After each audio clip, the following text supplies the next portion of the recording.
મિત્રો, તો સાંજે શાક રોટલી બનાવવાનો બિલકુલ મૂડ નથી, તો આજની રેસીપી એના માટે એકદમ પરફેક્ટ છે. પચવામાં એકદમ હલકી અને ખૂબ જ પૌષ્ટિક બનીને તૈયાર થાય છે. તો ચાલો બનાવવાની શરૂઆત કરીએ. એકદમ ટેસ્ટી અને મજેદાર રેસીપી બનાવવા માટે સૌથી પહેલા આપણે અહીંયા પોલિશ કરેલી મગની દાળ લઈશું. હવે આપણે આ દાળને ધોઈ લઈશું. અહીંયા દાળને જોઈ ચોખ્ખી કરીને મેં લીધેલી છે, એટલે આપણે એને સીધી હવે ધોઈ લઈએ. તો 1 થી 2 વખત પાણી નાખી સરસ રીતે દાળને ધોઈ લેવાની છે. આ રીતે થોડી ઘસી અને ધોઈ લેવાની, જેથી એના ઉપર જે કાંઈ ડસ્ટ કે પાવડર હોય એ નીકળી જાય. ધોયા પછી દાળને આપણે પલાળી દઈશું. દાળ બરાબર ડૂબી જાય એટલું આપણે પાણી ઉમેરીશું અને ઢાંકણ ઢાંકી અંદાજે અડધો કલાક સુધી આપણે એને પલળવા દઈશું. પણ જો તમારે ઇન્સ્ટન્ટ અને ઝડપથી બનાવવી હોય તો આ દાળને પલાળવા માટે તમારે થોડું ગરમ પાણી ઉમેરી દેવાનું. એમ કરવાથી માત્ર 10 થી 15 મિનિટમાં દાળ સારી રીતે પલળી જાય છે. તો અત્યારે આપણે દાળને અડધો કલાક માટે સોક થવા માટે મૂકી દઈએ છીએ. હવે જ્યાં સુધીમાં દાળ પલળે છે ત્યાં સુધીમાં આપણે આગળની તૈયારી કરી લઈશું. એક મિક્સિંગ બાઉલ લઈશું અને એમાં જેટલી આપણે મગની દાળ લીધેલી છે એ જ માપ પ્રમાણે પૌવા લઈશું. આ પૌવા કોઈ પણ પૌવા ચાલે, તમે નાયલોન પૌવા લઈ શકો છો, અથવા તો આપણે બટેકા પૌવા બનાવવા માટે જે વાપરીએ છીએ એ પૌવા પણ લઈ શકો છો. પૌવાને જોઈ અને ચોખ્ખા કરી લીધા છે અને હવે આપણે પૌવાને પણ ધોઈ લઈએ. પૌવાને ધોવા માટે પણ 2 થી 3 વખત પાણી લેવું, જેથી સારી રીતે ધોવાઈ જાય અને એના અંદર બિલકુલ ધૂળ માટી કચરો ના રહે. હવે આ રીતે પૌવાને ધોયા પછી આપણે એના અંદરનું બધું જ પાણી કાઢી લેવાનું છે અને તૈયાર થયેલા પૌવાને પણ આપણે સાઈડ પર મૂકીશું. હવે અડધો કલાક પછી દાળને ચેક કરી લઈએ. તો જુઓ, અહીંયા દાળ ખૂબ સરસ રીતે પલળી ગઈ છે. હવે આપણે દાળની અંદરનું આ પાણી કાઢી લઈએ અને ફરી એક વખત ધોઈ લઈએ. દાળને ધોયા પછી આપણે એક મિક્સર જાર લઈશું અને ધોઈને તૈયાર કરેલી દાળને એમાં ટ્રાન્સફર કરીશું. મગની દાળને પલળતા બિલકુલ વાર નથી લાગતી. હવે દાળ ઉમેર્યા પછી આપણે જે પૌવાને પલાળીને રાખ્યા છે એને પણ ઉમેરી દેવાના છે. હવે ઉમેરીશું 1 ચમચી ચણાનો લોટ. બાઇન્ડિંગ માટે આપણે ચણાનો લોટ ઉમેરીશું અને જે વાટકીના માપથી આપણે દાળ અને પૌવાને લીધેલા છે એ જ વાટકીના માપથી આપણે રવો ઉમેરીશું. અહીંયા તમે રવો કે સૂજી કોઈ પણ લઈ શકો, કેમ કે આપણે એને પીસવાની જ છે. તો આ રીતે તમારે કોઈ કટોરીને સેટ કરી દેવાની માપ માટે, જેથી કરીને ત્રણેય વસ્તુને તમે એક સરખી રીતે લઈ શકો. હવે આ મિશ્રણની અંદર આપણે 1 ચમચા જેટલું મોળું દહીં ઉમેરવાનું છે. તમારી પાસે જો છાશ હોય તો તમે છાશનો પણ ઉપયોગ કરી શકો છો. તો તમારે આ કટોરીના માપ પ્રમાણે બહુ ખાટી પણ નહીં અને સાવ મોળી પણ નહીં એવી 1 વાટકી જેટલી છાશ ઉમેરવાની છે. અને હવે એ જ કટોરી પ્રમાણે 1 કટોરી પાણી ઉમેરી દઈએ. ઢાંકણ ઢાંકી બધી જ વસ્તુને પીસી લઈએ. આ રીતે આપણે બેટર બનાવીને તૈયાર કરવાનું છે. હવે તૈયાર થયેલા બેટરને આપણે બાઉલમાં ટ્રાન્સફર કરી લઈએ. આ બેટર બનાવવા માટે આપણે અહીંયા રવાનો ઉપયોગ કરેલો છે. તો 5 મિનિટ પ્લેટ ઢાંકી એને થોડી વાર રેસ્ટ થવા દઈશું, જેથી કરીને રવો સારી રીતે ફૂલી જાય. થોડી વાર પછી આપણે બેટરને ચેક કરી લઈએ. તો જુઓ, અહીંયા બેટર સરસ રીતે ફૂલી ગયું છે. હવે આપણે બેટરની અંદર મસાલા કરી લઈશું. 1 ચમચી જેટલી આદુ મરચાંની પેસ્ટ છે એને ઉમેરી દઈએ. થોડી ઝીણી સમારેલી કોથમીર ઉમેરીશું. સ્વાદ પ્રમાણે મીઠું ઉમેરીશું અને સારી રીતે મિક્સ કરી લઈશું. હવે આપણે વઘારિયાની અંદર 2 થી 3 ચમચી જેટલું તેલ ગરમ કરીશું અને તેલ ગરમ થઈ જાય એટલે એમાં 1 ચમચી રાઈ અને 1 ચમચી જીરું ઉમેરીશું અને ચપટી હિંગ ઉમેરીશું. આ રીતે તૈયાર થયેલા વઘારને આપણે બેટરની અંદર ઉમેરી દઈએ.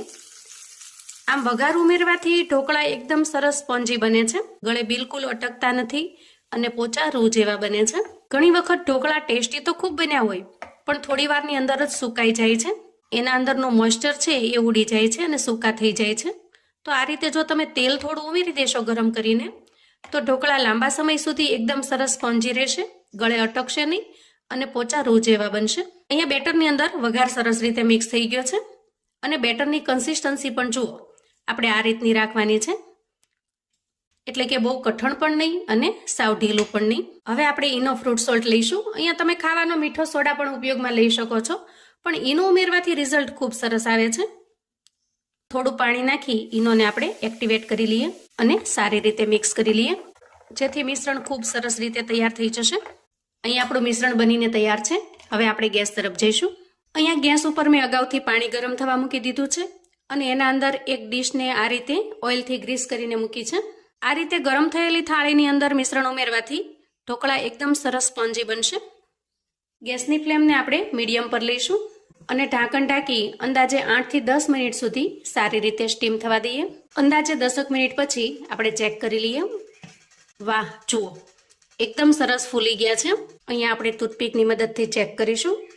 જુઓ કશું જ ચોંટતું નથી, મતલબ સારી રીતે સ્ટીમ થઈ ગયા છે. હવે આપણે પ્લેટને બહાર કાઢી લઈએ અને થોડી વાર માટે ઠંડી થવા દઈએ. અહીંયા પ્લેટ થોડી ઠંડી થઈ છે, તમે જોઈ શકો છો એકદમ સ્પોન્જી બન્યા છે. હજી થોડા ગરમ છે પણ આપણે એને કટ કરી લઈએ. આ રીતે સૌથી પહેલા આપણે કિનારી છોડાવી લઈશું અને પછી કટ કરી લઈશું. આજે ઢોકળાને હું એકદમ અલગ રીતે કટ કરવાની છું, કેમ કે કશું અલગ હશે તો ઘરનાને પણ ખૂબ પસંદ આવશે, ખાસ કરીને બાળકોને. તો સૌથી પહેલા આપણે ચોરસ શેપમાં કાપી લઈશું અને પછી આ રીતે વચ્ચે કટ કરી લઈશું. આમ કરવાથી એકદમ સરસ પિઝા જેવા પીસ પડે છે.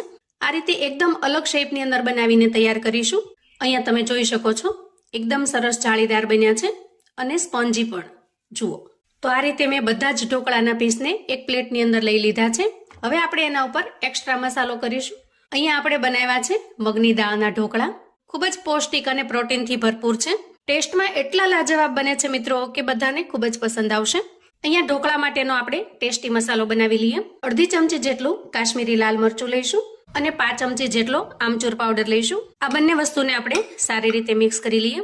હવે આપણે અહીંયા 2 ચમચી જેટલું તેલ ગરમ કરી લઈશું અને એમાં 1 ચમચી જેટલા તલ ઉમેરીશું અને ત્યાર પછી તૈયાર કરેલો મસાલો ઉમેરીશું. તેલને અહીંયા બહુ ગરમ કરવાનું નથી, નહીં તો મસાલા બળી જશે. થોડું જ ગરમ કરવાનું છે, કેમ કે વધારે ગરમ થશે તો મરચું બળી જશે, કાળું પડી જશે. જુઓ આ રીતે આપણે અહીંયા એક્સ્ટ્રા વઘાર તૈયાર કર્યો છે અને આ વઘારને આપણે ઢોકળાની ઉપર છાંટી દેવાનો છે. તમે આ ઢોકળાને તવી પર મૂકીને શેકી પણ શકો છો આ રીતે મસાલો કરીને, અને ઉપરથી મસાલો પણ સ્પ્રેડ કરી શકો છો. ખૂબ જ ટેસ્ટી લાગે છે. આ નાસ્તો તમે બાળકોને લંચ બોક્સ કે ટિફિન બોક્સમાં બનાવીને આપી શકો છો. સાંજે નાની મોટી ભૂખની અંદર બનાવીને તૈયાર કરી શકો છો. અને વળી એકદમ નવી રીતે બનેલું હોવાથી ઘરમાં નાના મોટા સૌને ખૂબ જ પસંદ આવે છે. તો જુઓ આપણો ટેસ્ટી નાસ્તો બનીને તૈયાર છે. આ નાસ્તાને તમે કોઈ પણ ચટણી સાથે પીરસી શકો છો, અથવા તો આજે આપણે જે નાસ્તા સાથે બનાવેલી છે ટોમેટો ચટણી, એની સાથે એનો ટેસ્ટ અમેઝિંગ લાગે છે. છતાં પણ તમારી પાસે જો ઘરમાં ગ્રીન ચટણી અવેલેબલ હોય તો તમે ગ્રીન ચટણી સાથે પણ ટોમેટો કેચઅપ સાથે પણ પીરસી શકો છો. ચાની સાથે પણ આ ઢોકળાનો ટેસ્ટ અમેઝિંગ લાગે છે. તો મિત્રો આ રીતે તમે ક્યારેય જો બનાવીને તૈયાર ન કર્યા હોય તો એક વખત મારા કહેવાથી પણ ચોક્કસથી બનાવજો, તમને ખરેખર ખૂબ જ પસંદ આવશે. આ સાથે હવે આપણે એક બીજો નાસ્તો પણ જોઈએ, જે નાના બાળકોથી લઈ ઘરના વડીલો સુધી તમામને ખૂબ જ પસંદ આવે એવો સ્વાદિષ્ટ બને છે, જેને તમે ચાની સાથે, ચટણીની સાથે અથવા તો સિમ્પલ પણ એન્જોય કરી શકશો. આ નાસ્તો બનાવવા માટે સૌથી પહેલાં અડધા કપ જેટલી સૂજી લઈશું. અહીંયા તમે સૂજીની જગ્યાએ રવાનો ઉપયોગ પણ કરી શકો છો. હવે આપણે આ સૂજીમાં 1 ચમચી દહીં ઉમેરીએ. બહુ ખાટું પણ નહીં અને સાવ મોળું પણ નહીં એવું દહીં ઉમેરી દઈએ અને ત્યાર પછી અડધો કપ પાણી ઉમેરીશું. મતલબ અડધા કપ સૂજી સામે અડધો કપ પાણી લેવાનું છે. બધી જ વસ્તુને સારી રીતે મિક્સ કરી લઈશું અને આ રીતે બેટરને બનાવીને તૈયાર કરી લઈશું. બેટર સરસ તૈયાર થઈ જાય એટલે ઢાંકણ ઢાંકી થોડી વાર એને રેસ્ટ થવા દઈએ, જેથી સૂજી સારી રીતે ફૂલી જાય. હવે અહીંયા મેં 2 મીડિયમ સાઇઝની ડુંગળીને સમારી લીધી છે. એમાં આપણે થોડા રૂટીન મસાલા કરીશું. સૌથી પહેલાં અડધી ચમચી શેકેલા જીરાનો પાવડર ઉમેરીએ અને 1 ચમચી ધાણા પાવડર ઉમેરીશું. અડધી ચમચી જેટલો આમચૂર પાવડર ઉમેરી દઈએ. અહીંયા તમે આમચૂર પાવડરની જગ્યાએ ચાટ મસાલાનો પણ ઉપયોગ કરી શકો છો.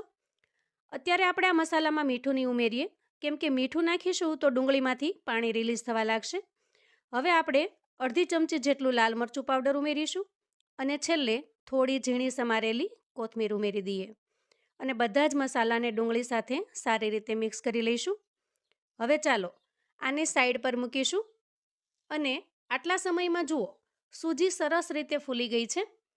જેટલું આપણે પાણી આમાં ઉમેર્યું હતું એ બધું જ પાણી સૂજીએ અહીંયા સોક કરી લીધું છે. હવે આપણે અહીંયા લઈશું અડધા કપ જેટલો ઘઉંનો લોટ. જેમાંથી આપણે રોટલી બનાવીએ છીએ એ રૂટીન ઉપયોગવાળો જ ઘઉંનો લોટ લેવાનો છે. હવે અહીંયા 1 કપ જેટલું પાણી લઈશું અને ધીરે ધીરે જરૂરિયાત મુજબ પાણી ઉમેરી અને સરસ ઘોળ તૈયાર કરી લઈશું. બિલકુલ ગાંઠા ન રહે એ રીતે સરસ રીતે મિક્સ કરી લઈએ. આપણે આ રીતે આ કન્સિસ્ટન્સીમાં ઘોળ બનાવીને તૈયાર કરવાનો છે. અહીંયા તમે જોઈ શકો છો કે બેટર સાવ પતલું પણ નથી અને બહુ ઘાટું પણ નથી. બસ આ જ કન્સિસ્ટન્સીમાં બેટર બનાવીશું. હવે આમાં આપણે આપણા મનપસંદ વેજીટેબલ્સ ઉમેરી દઈએ. બાળકો અમુક વેજીટેબલ્સ ખાતા નથી, જે તમે અહીંયા ઉમેરી શકો છો. તો સૌથી પહેલાં ઉમેરીશું ઝીણી સમારેલી ડુંગળી. અને ત્યાર પછી ઝીણું ખમણેલું ગાજર ઉમેરી દઈએ. થોડી કોબી એકદમ ઝીણી ક્રશ કરેલી છે એને ઉમેરીશું અને થોડા કેપ્સિકમના ટુકડા ઉમેરીશું. એક નાનું ટમેટું ઉમેરીશું ઝીણું સમારેલું અને છેલ્લે તીખાશ માટે લીલા મરચાંના ટુકડા ઉમેરી દઈએ અને ઝીણી સમારેલી કોથમીર પણ ઉમેરી દઈએ. બધા જ વેજીટેબલ્સને બેટરમાં ખૂબ સરસ રીતે મિક્સ કરી લઈએ. આજનો નાસ્તો એકદમ વેજીટેબલ્સથી ભરપૂર હોવાથી ટેસ્ટી હોવાની સાથે સાથે હેલ્ધી પણ બની રહે છે. આ રેસિપી જો તમે શિયાળામાં બનાવો છો તો જે કાંઈ વેજીટેબલ્સ અવેલેબલ હોય એનો ભરપૂર ઉપયોગ કરજો, ખૂબ જ ટેસ્ટી બનશે. અને જો ઉનાળામાં બનાવો તો તમે બેઝિક ટમેટાં, ડુંગળી વગેરેથી પણ બનાવીને તૈયાર કરી શકો છો. હવે બેટરમાં સૂકા મસાલા કરી લઈએ. સૌથી પહેલાં ઉમેરીશું ધાણા પાવડર અને ત્યાર પછી સ્વાદ પ્રમાણે મીઠું ઉમેરીશું. થોડું લાલ મરચું પાવડર ઉમેરીશું અને બધા જ મસાલાને ખૂબ સરસ રીતે બેટર સાથે મિક્સ કરી લઈશું. બધા જ મસાલા ખૂબ સરસ રીતે મિક્સ થઈ ગયા છે. હવે એ સમયે આપણે અડધી ચમચી જેટલો ઈનો ફ્રૂટ સોલ્ટ ઉમેરીશું. તમે ખાવાનો મીઠો સોડા પણ લઈ શકો છો. હવે થોડું પાણી નાખી ઈનોને એક્ટિવેટ કરી લઈશું અને ખૂબ સરસ રીતે મિક્સ કરી લઈશું. હવે જુઓ, અહીંયા આપણે જે ડુંગળી મસાલા સાથે તૈયાર કરેલી છે એમાં સ્વાદ પ્રમાણે મીઠું પણ ઉમેરી દઈએ. હવે અહીંયા ગેસ ઉપર મેં એક પેન ગરમ થવા માટે મૂકી દીધું છે. પેન તમે તમારી સગવડતા પ્રમાણે નાનું કે મોટું લઈ શકો છો. પેનને આપણે બ્રશની મદદથી થોડું ઓઇલથી ગ્રીસ કરી લઈએ અને ત્યાર પછી એમાં ચમચાની મદદથી બેટર ઉમેરીશું.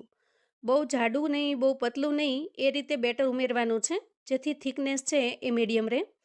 ઉપરથી આપણે ડુંગળીનું મિક્સચર તૈયાર કરેલું છે એને ઉમેરી દઈએ, થોડું સ્પ્રેડ કરી દઈએ. તમે થોડા ચીલી ફ્લેક્સને પણ ઉમેરી શકો છો, એનાથી લુક ખૂબ સરસ લાગશે અને ટેસ્ટમાં થોડું સ્પાઇસી પણ બનશે.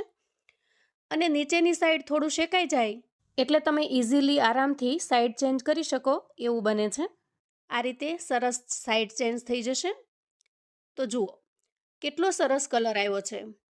એકદમ ટેસ્ટી મજાનો નાસ્તો બનીને તૈયાર થયો છે.